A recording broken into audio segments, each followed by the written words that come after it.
exit plan. Now I'm getting a couple messages. At the shelter, I've essentially reached my 1 year limit there. So I have to exit the shelter. Now trading has been quite problematic.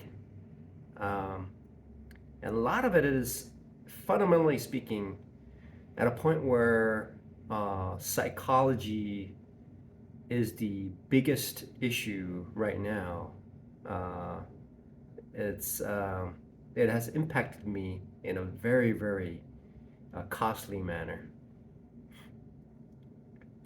Now, it's a great thing that I've joined the mastermind, and it's helping me, and I didn't spend very much either. I mean, it's probably I suppose it's the right, it's correct, it's right at the right time. It's as though that uh, I needed it and I got it, and I paid very little for the lessons that they're teaching me. One of them is asking me a very simple question to tie in all the experiences that I've acquired. And one of them was, where's your exit point? Where is your exit point? It is, right now, it's very complex. It's not simple because I have not fully expanded upon this exit plan. Um, so where do I exit? Where do I exit? So I should know this. I should see. For me, I'm expecting to know this, even though I'm trading. And when I'm trading, I'm under an immense pressure and stress and incredibly difficult situation. It's essentially very difficult. And I'm attempting to make myself make the right decision when it is at the most uh, stressful and uh, when it's extremely difficult to do. And I'm right here making this video, and I'm calm and collected, and nothing is essentially impacting what I'm saying either. And yet, I pose that question to myself, and I'm not sure what that is.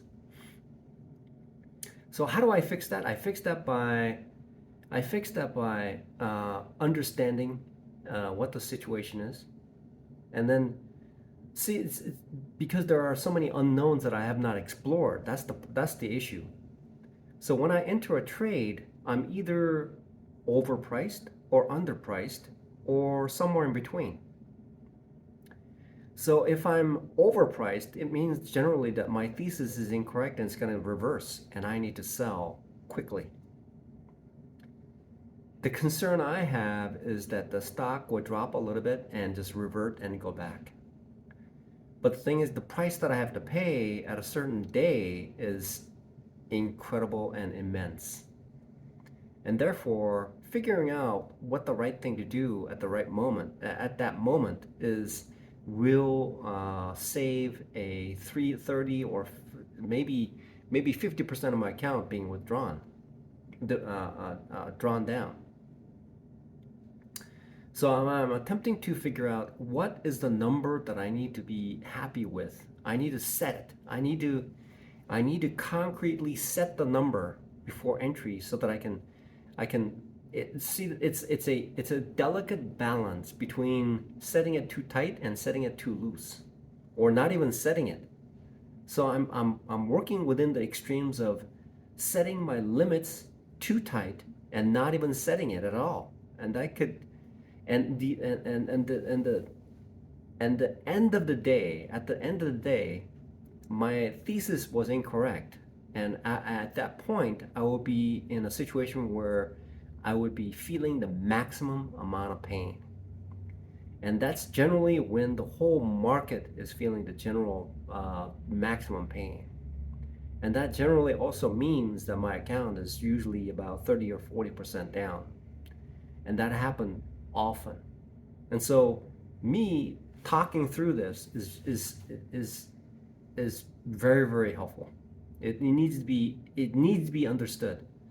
So I'm attempting to expound upon that one particular subject matter in order to implement it, integrate it into my trading game plan. So how do I do this? How do I make it how do I make it work? How do I make it so that uh, it essentially I cover the bases. And the complaint that I would have is that, oh, I suffered a paper cut and I should have waited, and it could have been a different story. And that could also be that could also happen. That's likely to happen.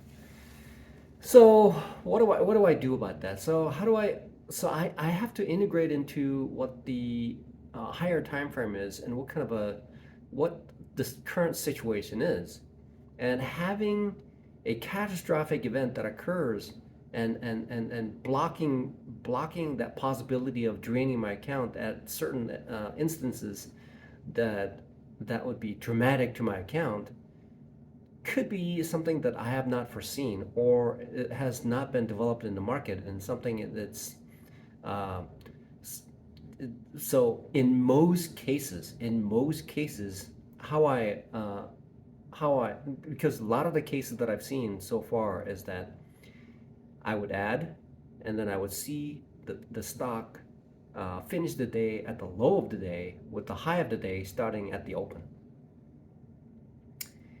Now, if I can avoid, so the way that I avoid that kind of a day is to at any point in the entry, I could say that I could enter, and then at a certain percentage exit. That is, it's as simple as that. Now, when that happens, if there's a further move down, then I would avoid further loss, and I would mitigate that loss. So that is my so essentially what I'm alluding to is a couple of things. One of it is the stop loss, and a trailing stop loss is the other one as well.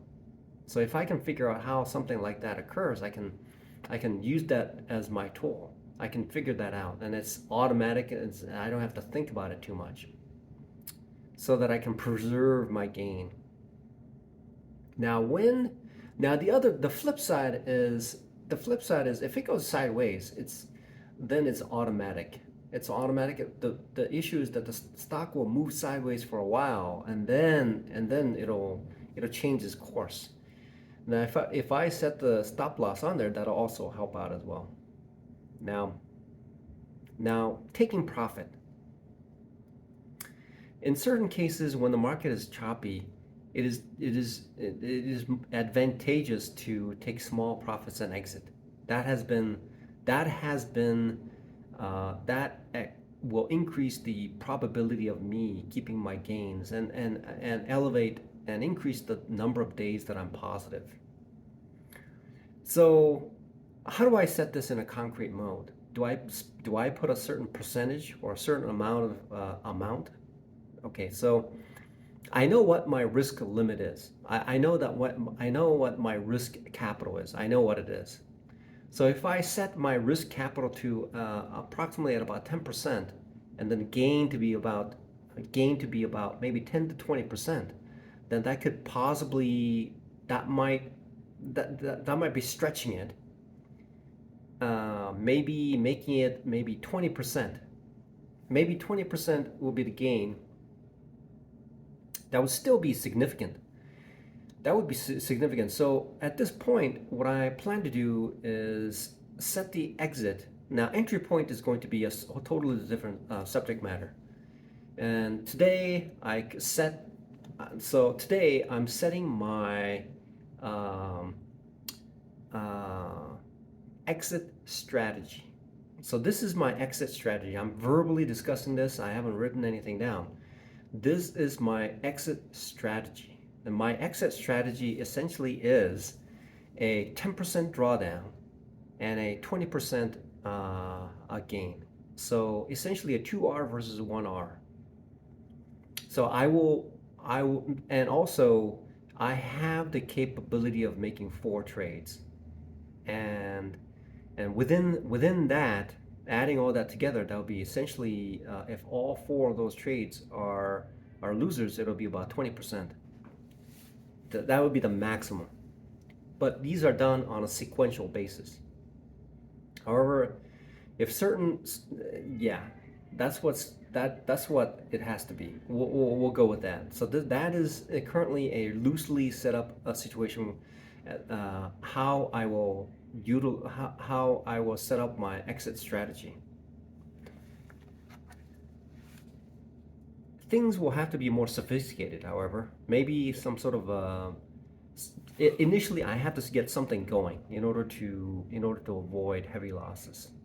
And if I when I make that consistent, then I can move towards figuring out a couple other things like trade management and as well as entry. Entry is a critical thing that allows me to avoid. It creates a higher probability of my trades going in my direction. And when in certain instances where my trade thesis is incorrect, then I can fall back into that stop loss and the 2R and 1R, the rule that I've set.